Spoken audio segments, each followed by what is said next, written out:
যে মাইনরিটিস উপরে একটা ডিপ্রাইভ করছে, অত্যাচার হচ্ছে, সেটা নিয়ে আমরা একটা মোহামেডান স্পোর্টিং ক্লাবের বলার একটা আছে। আমাদের ট্রাস্টি রয়েছেন, আমি রয়েছি, সেক্রেটারি রয়েছে, আমাদের কামার ভাই রয়েছে, নাসির আহমদ আছে, তারপরে আরও লোকজন আছে, আমাদের মেম্বাররা, প্রচুর মেম্বার এখানে রয়েছে। যে বাংলাদেশে মাইনরিটিস উপরে যে অত্যাচার বা কিছু হচ্ছে, এটা আমরা কন্ডেম করছি, এটা কিন্তু না হওয়া দরকার। সেইটাই নিয়ে আজকে আমরা আজকে বার্তা দিতে চাই। এটা কিন্তু আমরা বাংলাদেশ হাই কমিশনে আমরা 4 জনের আমরা কমিটি একটা ডেপুটেশন দেব মোহামেডান স্পোর্টিং ক্লাব দিয়ে পক্ষ দিয়ে।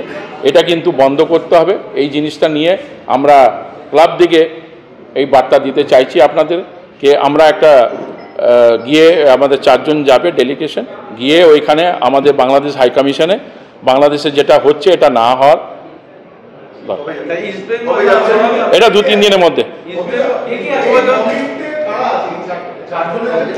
হ্যাঁ, 4 জনের মধ্যে কমিটির মধ্যে আমাদের ট্রাস্টি রয়েছেন, মুস্তাক সিদ্দিকী সাহেব রয়েছেন, কামরুদ্দিন সাহেব রয়েছেন, ইশতিয়াক সাহেব রয়েছেন, আর একজনকে আমরা দেখব। আমি তো যেতে পারবো না, আমার অন্য কাজ আছে, সেটা নিয়ে আমি দেখছি পারভেজ রেজা সাহেব আছেন, ওনাকে দিয়ে দেবো। নাসির থাকবে, 5 জন, এইটা 5 জন কমিটি থাকবে।